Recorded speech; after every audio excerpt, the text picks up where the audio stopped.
What's going on, Force family? It's Coach Pat and Coach Chris. And today we have an outside workout for you to hit that's going to consist of 3 movements that you guys are going to run through for 9 minutes. You excited, Chris? Super excited, Pat. Enthusiasm is just flowing today. So today, this 9-minute workout that you guys are going to go through for 3 rounds is going to look like this. The first movement is going to be a core movement that we're going to see right now. So Chris is going to come on down.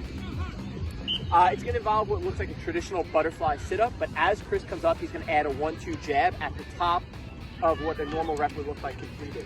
So Chris is all the way back, he's going to look to come all the way up, and it's 1-2 at the top. Chris is going to go through these reps for 45 seconds, which is going to be the first movement of our 9-minute EMOM. Our second movement, once he actually goes through 45 seconds, he gives him a 15-second rest.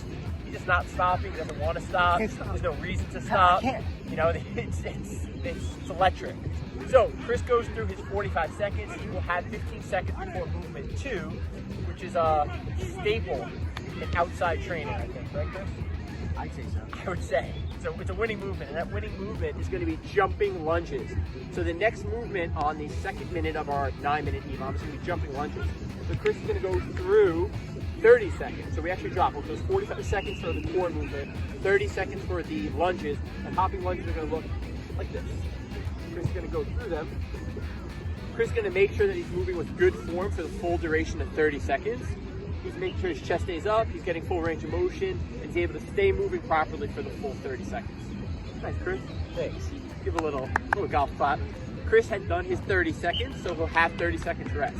Our final movement of the 3 movements are going to be another favorite of many, which is our burpee. Ooh, I knew he was looking forward to it. A little twist, a little plot twist. So our burpees is going to get a little bit of a different tweak by adding lateral hopping to them. So we would insist that if you have something that you can kind of divide the ground, here we're just using a little piece of wood, something to segment what he's going to be hopping over. Chris is going to do a full burpee. So he's going to come on down. And what we're going to see is as Chris drops down for the burpee, he's going to come, stand all the way up. He's going to allow himself to hop and go right into the next rep. I want you guys doing burpees where you hit your burpee, you hop laterally, and you're able to complete that for 10 reps within the minute. It's going to be a little bit harder. Heart rate's going to be up. You're going to be breathing heavy. Your goal is to get all 10 of those reps while still having a little bit of rest time within that minute to repeat when you hit your 4, 5, 6 minute, where you repeat that circuit from the top, starting with our sit-ups, second movement our lunges, third movement our lateral burpees. Remember, minute 1 is going to be, do you remember this, Chris? Yep. So butterfly sit-up with the 1-2 jab. There you go. And then we got some jumping lunges for 30 seconds. For 30. And then we're going to switch it up a little bit. How many burpees? We're going to do 10. 10. Jumping, side, lateral. Exactly. So there it is, you know, it's sync. So again, guys, 9 minutes. We want you to repeat that circuit where you're starting sit-ups, lunges, burpees. That gets repeated for 45 seconds, 30 seconds, and then 10 reps. You want to do that to your 9 minutes of lapses, and that is part 1 of your workout. There's more, Pat? There's more, but wait, there's more. After you had completed that portion, we want to actually introduce a strength portion that you guys can use by using a backpack, duffel bag, or anything that you have that could actually act as weights. In this instance, we're going to have Chris lug on over a heavy backpack. He's a very educated man, so all his books are in there. And we're actually going to start this one off by making sure you guys are going 12, 12, 12 on all the following movements. Movement 1 of this giant set actually is going to be Romanian Deadlifts. So we want to make sure that we're actually getting some strength training in there. So Chris is going to lug up his backpack. He's going to allow himself to maintain a flat back, and he's going to go into 12 Romanian Deadlifts. What we want to see is that those hamstrings are fired up. He's maintaining that flat back. He's having full extension. And he's doing it with all smiles, all 12 reps. Chris is going to go through those reps.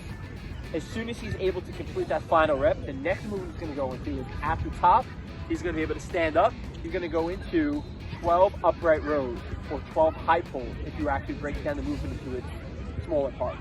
So here, Chris is going to start his high pulls. Let's see what a high pull looks like. Chris is going to come up. He's going to extend his hips. And once he's at the top, he's going to allow himself to pull that bag to his chin, focus on working the shoulders and upper body right after we work legs. So he's going to do his 12 reps. One more, Chris. 12. Through the magic of TV, 12 reps.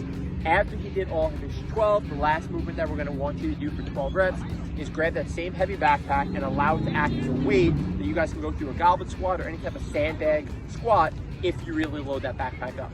So Chris is going to lift his very heavy backpack. You know, no dramatic effects here. As Chris has that heavy backpack, he's going to hug it close to his body. This is a little bit of a tweak that we could probably add from other versions of our squats, whether they're jumping or anything like that. Load that bag up with any odd objects that you have. Some of us need a hug during this long quarantine, you know? Hug it out. This might be just a trick for you. Squeeze. Jeremy Piven said it best. Hug it out, get that bag close to your body, and Chris is going to show us what a weighted backpack squat can look like. 4-inch motion. Chris is going to knock out his 12 reps. Get out, so movement, get that bag close to your body, and Chris is going to show us what a weighted backpack squat can look like. 4-inch motion. Chris is going to knock out his 12 reps. So movement 1 went right to our Romanian deadlifts.